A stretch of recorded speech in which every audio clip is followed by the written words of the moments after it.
Nancy Grace on Sirius XM Triumph, channel 132. 911, what's the address of your emergency? And I was calling because my daughter came to to a party here last night, a gathering with her friends. Now her friends, they said that they left on the front of the hotel and she's not able to be found now. Give her a couple hours. She could have went somewhere with one of her other friends. The mom went to the front desk asking, will you please look at the videos from the very beginning? You got nothing but resistance from the Crown Plaza Hotel. The inference today that had Kenneka been held or the security cameras checked sooner, she might be alive. They never looked for her. They never did anything while a young 19-year-old disoriented girl is sitting in their freezer. We begging for help and no one helps. Subject in the kitchen in a freezer. She is frozen solid. A beautiful young girl dead, trapped in a freezer. How did that happen? Right now, many theories swirling as the investigation goes on into the death of a beautiful young girl, Kenneka Jenkins. I'm Nancy Grace. This is Crime Stories. Thank you for being with us. With me, special guest Larry Rodgers Jr., lawyer for the family of Kenneka Jenkins, a well-known veteran trial lawyer. Also with me, Cheryl McCollum, crime scene analyst and the director of the Cold Case Institute. Questions swirling around the death of this young girl. Kenneka Jenkins found dead in highly questionable circumstances. Out to crimeonline.com, investigative reporter Jacqueline Gray. Jacqueline, tell me what you know about this case. Kenneka left out of her house late on September 8th to go to the Crown Plaza Hotel in Rosemont, Illinois. And by about 3 a.m. the next day, her friends alerted her mother that they couldn't find her. So her mother went to the hotel searching for her daughter. And over the course of, 12 hours, they end up finding her body in a freezer in an area that was under construction. From what I recall, Larry Rodgers, when she was found dead from hypothermia inside an industrial-type refrigerator there in the bottom of a pretty high-end hotel, her pants were pulled down around her hips. Her shirt was pulled up around her bra. Her jeans were filthy, as if she had been dragged along the ground. There were abrasions to her knee area, her legs, her face. There is no way this is accidental. And what's interesting, Larry Rodgers, is the night before, she had been all dressed up to go to a fancy party there in the hotel. There's no way this girl, who took so much care getting all dressed up with all her little friends, went anywhere covered in dirt. That's not how it went down. Larry, let's start at the beginning. What happened? That's exactly what her mother, the question she raised when she contacted me. She wanted me to help her figure out what happened to Kenneka, her daughter. This is one of the worst tragedies I've seen. And it's, quite frankly, as you indicated, shocking that this young lady was found in the condition she was found, where she was found. Her shirt had been pulled up with her breast exposed. Her pants were slightly pulled down below her waistline. Her shoe, one of her shoes was off, and her clothing was dirty. And as you indicated, she had gone out for a night of fun with some friends. And then she ends up in this remote area of the hotel in an unused kitchen in a freezer that for some unexplained reason was on. A freezer that was not being used. It had nothing in it, but it was on in an abandoned portion of the kitchen. So there are a lot of questions that need to be answered, and we've committed to the mom that we'll get to the bottom of it. Joining me, Cheryl McCollum, crime scene analyst and expert, renowned in her field, now the director of the Cold Case Investigative Research Institute. Cheryl, thanks for being with us, along with Larry Rodgers Jr., trial lawyer representing Kenneka's family. Let's take it from the beginning. I met with her mother, Cheryl, along with Larry, when we were all at Dr. Oz, and Her mom just broke my heart because I got the feeling that she felt if she yelled or cursed or threw some kind of a fit trying to find her daughter, she'd be mistreated. And you know what? She was right. Because they go to the hotel. What was the hotel, Larry? The Crown Plaza. That's right. Crown Plaza in Rosemont, Chicago. Really high end. The Crown hotels are pretty nice. So she was there, Cheryl, with all her little girlfriends, all dressed up and cute. You know how teen girls are. And so she goes. Then this is what I heard the mom say, that she gets a call at 4 o'clock in the morning, and Kenneka little friends say, we can't find Kenneka. And the mom is like, what? Because they were all three together. So she immediately dials her daughter, her teen girl's phone, and one of the three friends pick it up and go, we've got her cell phone too.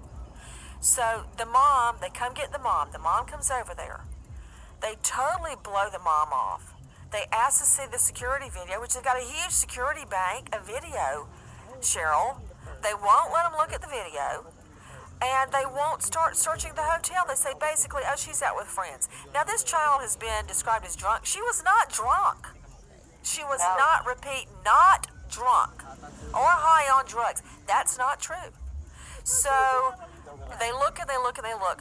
Cheryl, like, I forgot how many, 18, 24 hours later, somebody finally finds her dead in a freezer.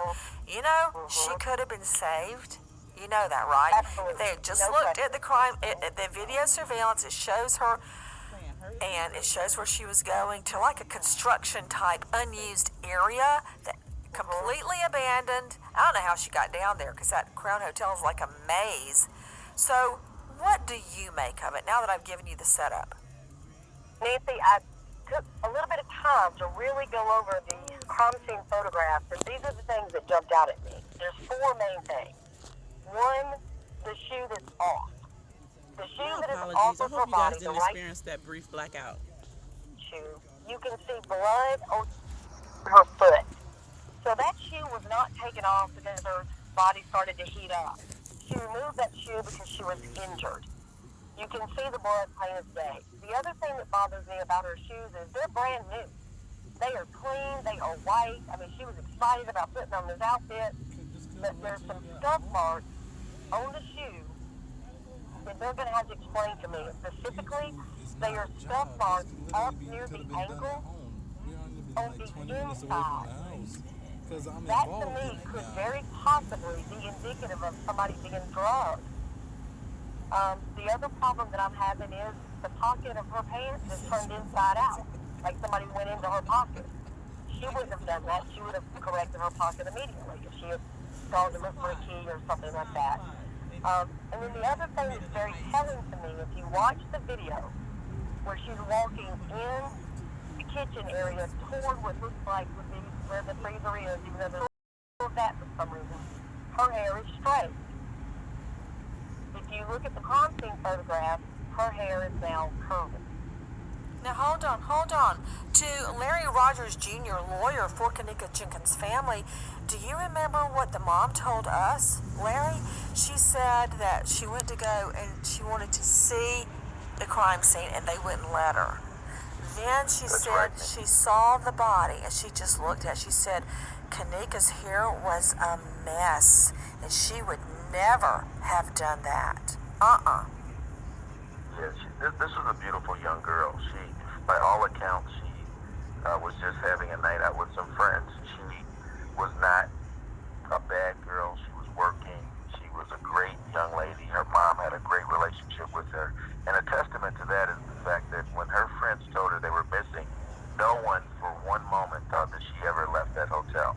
Her friends knew she had to be somewhere in the hotel. When her mom, Teresa, came out within hours, she went straight to the front desk and said she would never have left. She's here in this hotel. And they would not take a moment, just a moment, to take a look at the video surveillance cameras. And that would have saved this young lady's life. Investigative reporter Crime Online's Jacqueline Gray. Jacqueline, what jumps out at you about what went wrong that night? A few things jumped out, and most of the things that jump out is after Teresa Martin, Kenneka's mother, went to the hotel looking for help. The hotel staff wouldn't look at the footage until much hours later. She was also threatened with arrest. She called the dispatcher and they told her to just take it easy, go home. She'll probably turn up. And that's not, in my opinion, not the appropriate response to a mother who knows her child's missing. And she was right, her child ended up dying. Meanwhile, she was trying to find her and she was getting no help from police or from the hotel staff. And that's, one thing that pops out to me right now. It would have saved her life. It absolutely would have saved her life, Cheryl McCollum.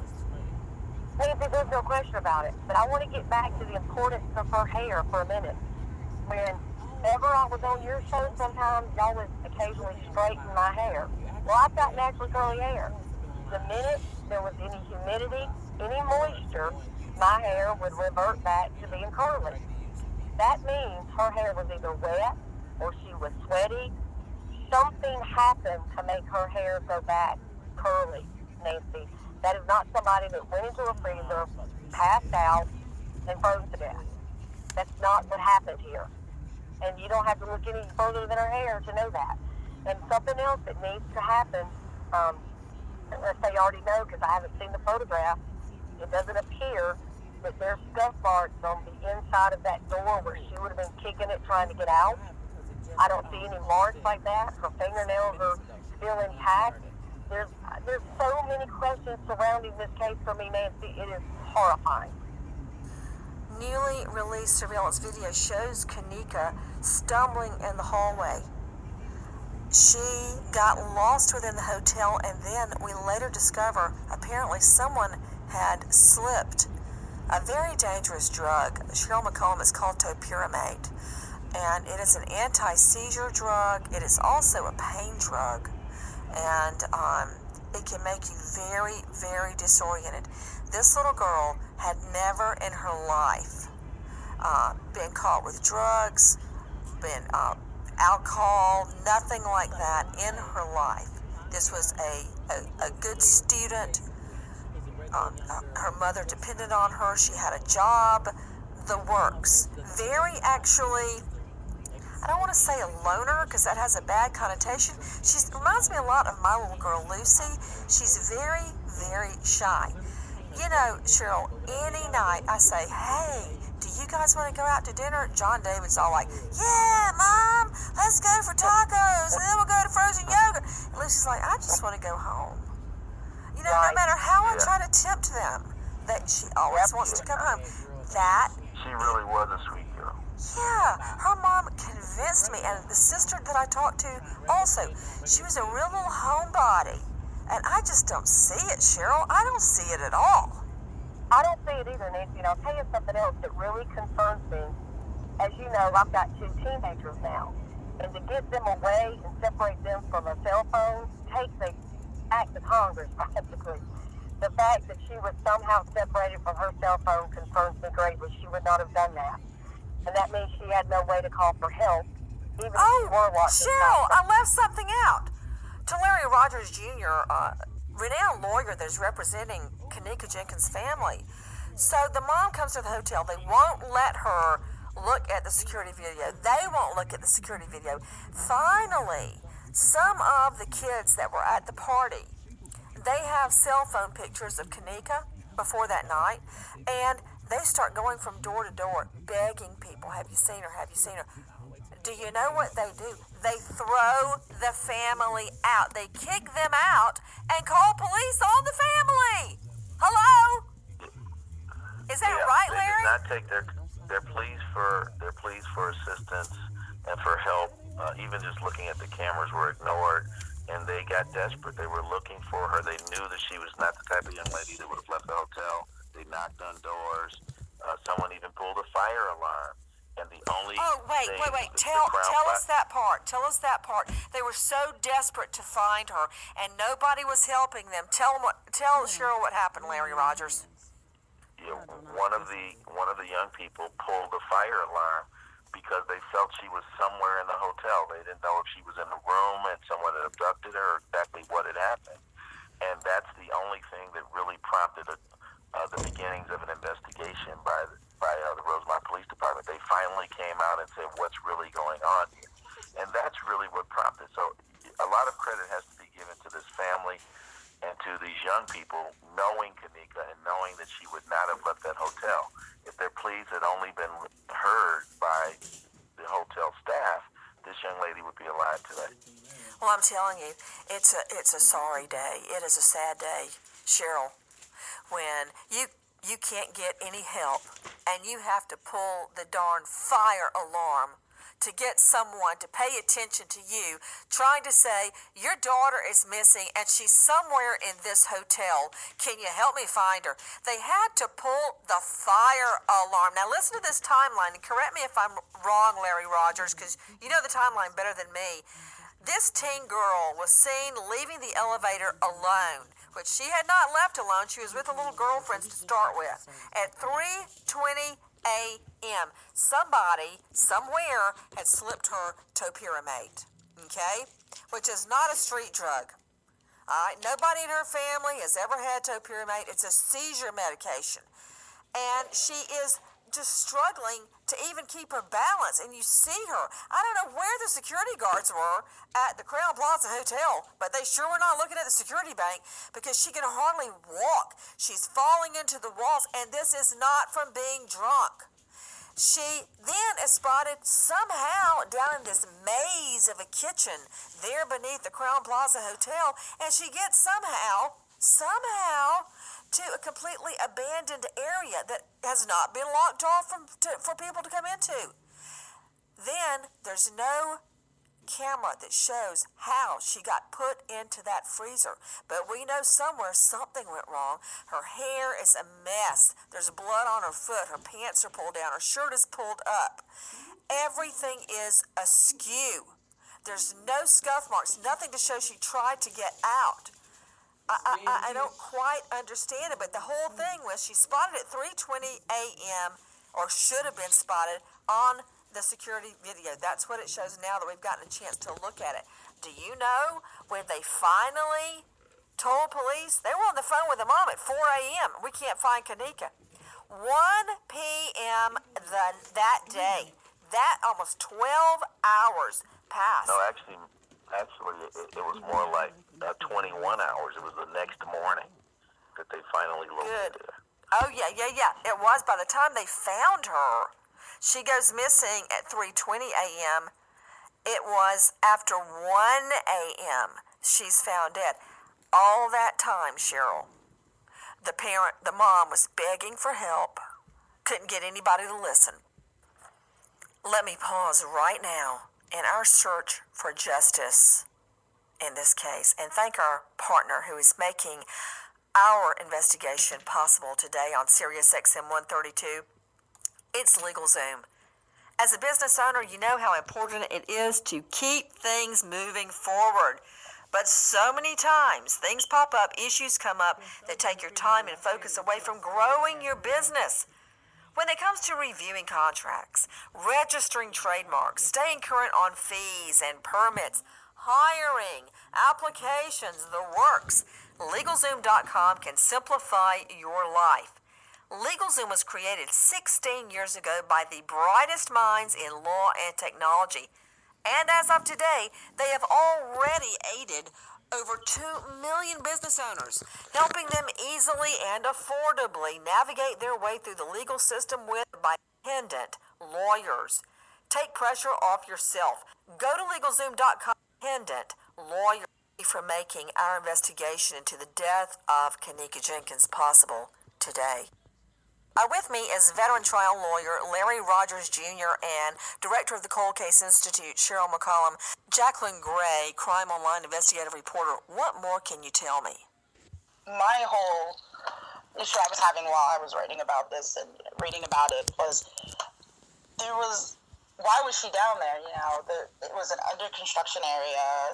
They had cameras at the freezer, which I would feel like that would be like a huge liability. A freezer, you know, heavy freezer, it's not being supervised. And that whole part, I feel like, hasn't been acknowledged by the hotel. It seems like right now they're doing a lot of damage control, but they're not really still giving us enough information to work with to get a timeline.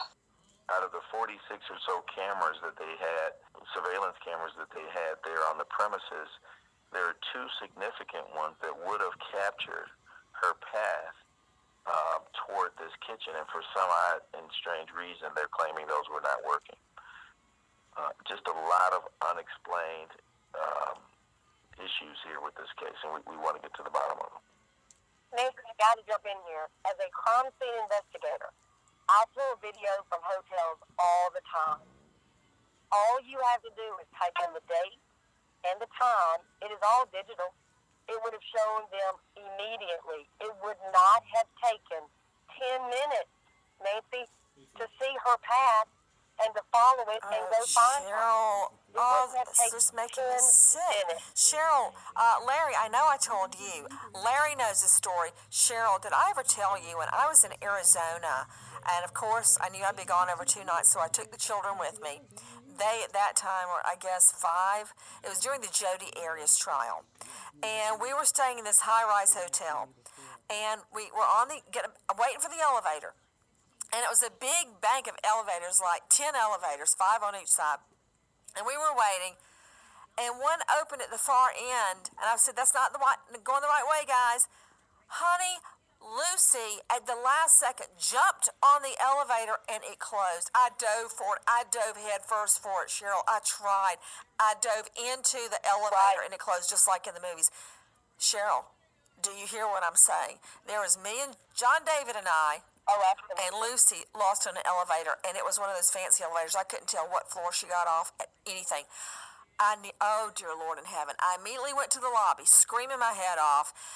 Left John David with security, told them what was happening, and I started going up floor to floor to floor to floor, screaming off the elevators. Can you imagine if some creepy, pervy dude got Lucy at 4 or 5 years old, and the little thing thought she was on our floor where we were staying and was trying to find it? Well, I went every floor. I couldn't find her. I was dialing 911. I was on the elevator and it wouldn't go through. I got off the elevator, hit send for 911, and turned to my left, and there was the security with Lucy, a lady with Lucy and John David. A lady had found her like 3 floors down, wandering the hall alone, Cheryl. Asked her where she was going and took her down to the lobby.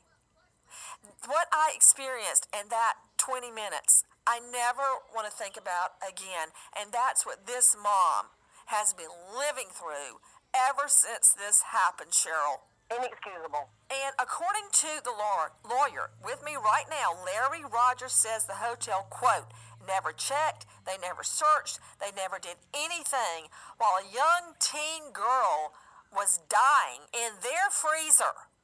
Why? Why, Larry? It's inexplicable. It's inexcusable, and we expect to hold them fully accountable for it. The Crown Plaza has not produced any legitimate explanation for why they didn't do the simple thing of looking at the cameras. Why do you have the cameras if you don't even take the time to look at them? I tell you what, I'm just so beside myself about this child. And if you look at her in the kitchen, Cheryl, this is just before she is in the freezer. Her hair is straight. Her pants are on. Her shoes are fine. There's no cut, nothing like that. She's perfectly fine, still all dressed up with her hair all done up and a little jean outfit on. She's fine. I'm looking at her right now as we're talking. I'm looking at the video, walking through that abandoned kitchen, probably trying to find her way out of there. She's fine. Well, Nancy, let me just say the obvious. We keep being told that nobody was watching those cameras. We don't know that. Maybe somebody did see her. Maybe somebody followed her after a little while. Another thing, Larry Rodgers Jr., lawyer for the Kenneka Jenkins family, the mother told me that when she went down to see the freezer, when they finally let her see it, that there was a video camera on top of it blinking red, and she said, what did that camera show? Remember what she said, Larry? That's correct. She thinks that she's described consistently a camera that she says should have captured her daughter walking in that freezer, and we've been unable to identify any footage that they produced from a camera that depicts that. And not only that, there are other cameras that should have caught her path that, again, we've got no footage from, and they're claiming that they weren't working at the time. So, again, a lot of unanswered questions, a lot of questions about her. Now, we have reached out to the Crown Plaza Hotel, and have not heard anything back from them. Now, I don't know what that means, nothing. But I'm anxious to hear their side of this. I want to hear their side of this. What else does the autopsy reveal? Larry Rodgers Jr. with me, Cheryl McCollum with me. Cheryl, what did you see that sparked your interest in her autopsy? Well, obviously that her blood alcohol was not that high to, be indicative of her walking the way she was walking. But the drugs in her system, or the drug in her system, again, some of the folks who were at that party that have not been interviewed by the police need to come forward. There needs to be a full investigation of how that drug got into her system and caused her to be incapacitated. Jacqueline, what do you make of the autopsy? What I make out of it is that there's not really much here. It just seems like another effort to brush off her death as an accident. One of the biggest things that I noticed in the autopsy was that it said she died from hypothermia with alcohol intoxication and topiramate, which is a drug that's used to treat epilepsy and migraines. And they said that was in her system and that it was a contributing factor. But from what we're hearing from her family is that she was never prescribed this drug. They have no clue how it got in her system. And there's really no explanation why it was in her system. They mentioned that there was no date rape drugs in her system, that her blood alcohol content was 0.112. And at one point, they said there was no evidence that she was forced to take the drug, which at this point, I don't get how they could tell whether she was forced or whether it was slipped in her drink, but there's really no explanation on why, of all the drugs, party drugs and whatnot, why was this in her system. Yeah, we are very concerned with Rosemont's police department having closed the investigation so quickly and concluded that there was no foul play. A lot of the questions have not been answered. There are hotel staff that was present in the hotel who has not been interviewed. This investigation is far from over, and Rosemont prematurely determined that there was no foul play here. We need to figure out exactly what happened. Why is her shoe off? Why does she have the injury to her foot that we see on the pictures? Why does her hair look the way it is? Why is her clothing displaced? All of those are questions that need to be answered. In addition, why is this camera footage and video footage missing? The Crown Plaza has not provided any legitimate explanation for why there is missing video footage. And in particular, why would it be video footage that wouldn't?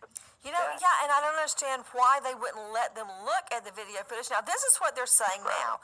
A spokesperson for the Crown Plaza Hotel said that they have extended the offer to Kenneka's family to privately view 36 total hours of surveillance footage from 40 different cameras inside. Quote, "Our hearts go out to the Kenneka's mother, her family, and friends. We hope covering the funeral costs provide a small bit of relief for them," says the hotel spokesperson, Glenn Harston. What do you think about that, Larry Rodgers Jr.? That was an offer they extended early on. We've received the video footage and looked at it, and again, there is footage that's missing from cameras we know to have been present, and we've got no explanation about why those cameras didn't capture this young lady and what would have happened to that video footage. So you really believe that there's missing video footage? I know that there are cameras. I saw them myself. I've toured the facility. I saw the cameras, and they would have captured the path that they are describing Kenneka to have traveled toward this freezer area, and no video footage from those cameras of Kenneka. I know that she was alive at 1:30 a.m. because she sent a text message at 1:30 a.m. and that's the last that was heard of her. Another thing that really hurt me when I was talking to the mom, Larry Rodgers, was that She kept trying to, quote, rein it in, stay in control. And I'll tell you what I think. I believe that if I told Dr. Oz this, I said, Oz, if you had gone to that lobby and you had asked to see surveillance video and report your daughter missing, they'd have showed it to you.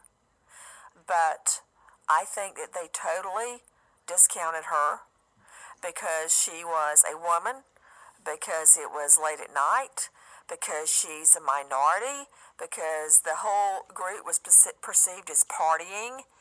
And in fact, when she called 911, which I'm going to play for you in a minute, the mom trying to report the daughter missing, and what did they tell her, Larry Rodgers Jr.?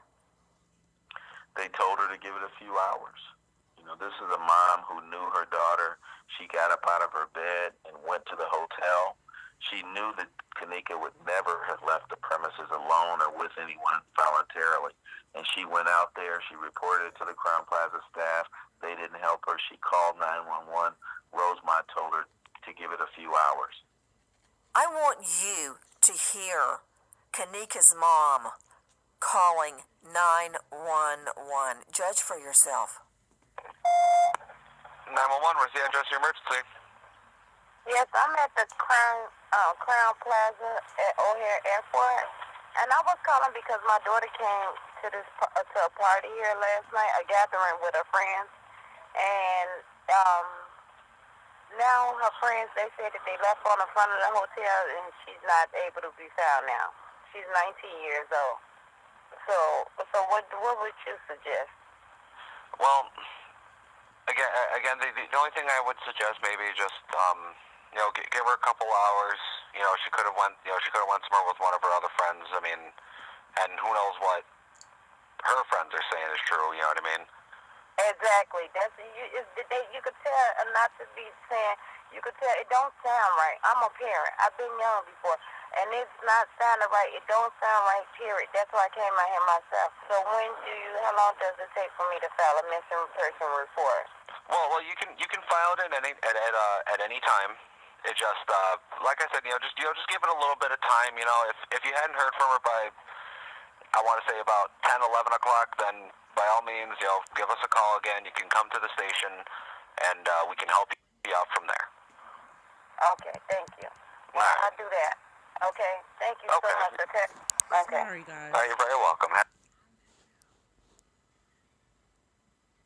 a good day. That 911 call at 7:15 a.m. Remember, she gets called a little after 4 a.m., gets dressed, goes to the hotel, tries to get help searching. Finally, with no help at all, in fact, the mom's nearly arrested, she makes a missing persons report around 7:15 a.m., where she's told basically, don't worry. All this time, her daughter is dying. Right there in the hotel, in the freezer. Let me stop briefly and thank our partner making our investigation into Kenneka's death possible. It's Link AKC. This tracker, yes, for a dog. Doesn't matter how old your dog is, whether it's in stealing a mutt, take it in stealing a mutt. Keep your dog safe, happy, and healthy. It's off your order with free shipping. Code Nancy, Nancy, save 30% on your order. That's a lot.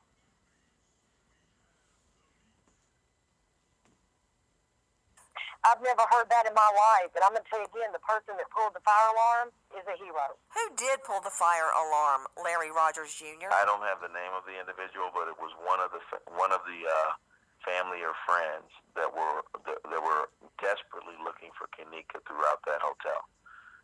And again, that desperation led to them pulling the fire alarm, and finally a response came that really asked them what's going on, and that's what triggered them to begin to look at the video footage. And it shouldn't take that much, Nancy, as you indicated. It shouldn't require a desperate move. Well, I tell you what, when I went down to that lobby, Larry Rodgers Jr., in the hotel in Arizona, I said, my daughter has just gotten on an elevator. I can't find her. I'm looking for her right now. Help me. This is my son. Don't lose him. And I turned around, and they helped. They held John David, and I went up looking. They sent people looking, and a good Samaritan found her and brought her back. Oh, and by the way, I said and hugged the lady and thanked her, but I never got her name. I never found out who she was. Nothing. The lady that got my little girl, Lucy, and, potentially could have saved her life. I'm just imagining Kenneka staggering around and ending up in that freezer. My EP, executive producer, Alan Duke, joining me. Alan, what do you think? Of all of the disturbing aspects of this, the thing that bothers me the most is the idea of Kenneka's mom in the hotel shortly after her daughter went into that freezer on the phone with police asking for help at the hotel, asking employees, staff there to help. Yet, when she called 911, she was told, go home, wait for her to come home, because that's what kids do. Call us back maybe in about 3 or 4 hours. Well, those are fatal 3 or 4 hours, and it disturbs me to think what would have happened if that law enforcement agent who answered the 911 call had said, you know what, we're sending an officer down there immediately to search the hotel, and we're going to find your daughter. And maybe they would have found her before she froze to death. We see this too many times in missing person cases where law enforcement doesn't initially treat it as a case. They think it's a voluntary disappearance. They think that this, especially if it's a young person, that they're off partying someplace, or they think that drugs are involved, and they don't want to put their resources into searching for this missing person. And I can tell you, just in this year, while we've been doing this show, there have been several cases where I personally talked to the families and heard their frustration about this. Weeks later, their daughter, their sister, whoever, they were found dead. And police had waited days or weeks before they started investigating. That is the most disturbing thing, and I wish I knew what we could do about it. Again, Larry Rodgers Jr., what was her condition when her body was found in the freezer, Larry? She was stiff. Rigor mortis had set in. She was frozen. And she was positioned in just the most odd position that you could imagine. It was pretty traumatic for her mom to see those photos. We actually asked the Rosemont Police Department not to make them public because it was so traumatic, and her pleas in that regard were dismissed as well. When you say she was in this weird position, what position was it? She was positioned sort of on her left side with her face down toward the ground, and more or less positioned into a corner of the freezer. And this is a small freezer that was about 4 feet by 5 feet in dimension. And it was just a very sad and tragic photograph to see. It must have been terrible for that young lady. What do you think of that position, Cheryl McCollum? Because I've now discovered, I believe that there is an opening, a release valve within the freezer that she could have gotten out unless she was disabled. The way she's positioned in that corner, like her face is down literally in the corner. Again, it doesn't look like something she did naturally. And her hair is all in her face. It's not like away from her face where she just got cold and fell over and froze to death. It looks violent, like she was struggling. I'm looking at the video right now of her walking toward the freezer. Her clothes are in place. Her hair is perfect. She's got her little jean shirt. Everything's fine. Both shoes on. Everything. She's perfectly in order. None of it makes sense to me, and now it has been decided it's an accident. Now, I'm waiting to hear back from the Crowne Plaza Hotel. I want to hear what they have to say. So far, nothing. But according to her mother, Teresa Martin, she says, quote, "To me, I feel they helped kill my child, the police department, and this hotel." Why is she saying that, Larry Rodgers Jr., about the police? Well, she feels that her pleas for help were ignored from the very beginning, and if they had only just responded to her, they had taken the time to look at the cameras, they had begun to look for her when she first called we wouldn't be here today. The young lady would be alive, and we wouldn't be here. That's the tragedy of it all. What now, Larry Rodgers Jr.? Well, what we've done now is we've commissioned a private autopsy to investigate her injuries. We've done a private toxicology testing that we expect to get the results on shortly. We've done a forensic examination of the freezer and are in the process of agreeing to have the doors and framework removed so we can have that tested possibly by an engineer. And then we expect to explore specifically what happened with this missing video footage, again, to try and help this poor mom get to the bottom of what happened to her daughter. Well, another thing I don't understand, Larry, is Teresa tells me that police tried to arrest her as she tried to search the hotel for her little girl. She's dead. Okay, why police try to arrest her? That's true. They were more concerned with the fact that people were in the hotel looking for Kenneka than the fact that Kenneka was missing. Again, just a tragic way of addressing a desperate mom in search of her daughter. Wait, they were more concerned about what? The police department and the hotel staff was more concerned they were in the hotel knocking on doors and trying to keep them from knocking on doors than they were about the fact that Kenneka was missing. Rather than focusing on the fact that there was a young 19-year-old girl who had entered that hotel and was missing and couldn't be located, they were more concerned about kicking out her family. I can't get my head around it, Cheryl McCall. Can you imagine a cop when I'm running up and down the hall screaming and crying for Lucy, trying to drag me out while she could be dying or molested or being hurt at that very minute, to come and try to arrest the mother? Cheryl, you've got two children. I cannot fathom how they are more concerned with disturbing the peace than they are with somebody dying on their property that doesn't have to. And literally, if they were worried about them running up and down the hall, all they had to do was show them the videotape. That's all they had to do. Get them in an office, show them the tape, let's go find her. Period. I'm just sick. The witnesses told police that they lost track of Kenneka when she left just for a moment to go fetch her car keys and her cell phone from another room. That never happened. Somehow, everything went sideways. How is the mom, Teresa Martin, doing now, Larry Rodgers Jr.? Because when I met with her, she was just, oh my stars. She looked like she was just numb. She could hardly even talk. Yeah, she's a very strong woman, an amazing woman. She's been just perfect in terms of a client, in terms of her disposition. You know, she did any and everything she could do to try and locate her daughter as quickly as possible. She's hurt. I think she indicated that to you herself, Nancy. She's hurt by the fact that her pleas were ignored, and those pleas really would have likely made a difference in whether her daughter was alive today.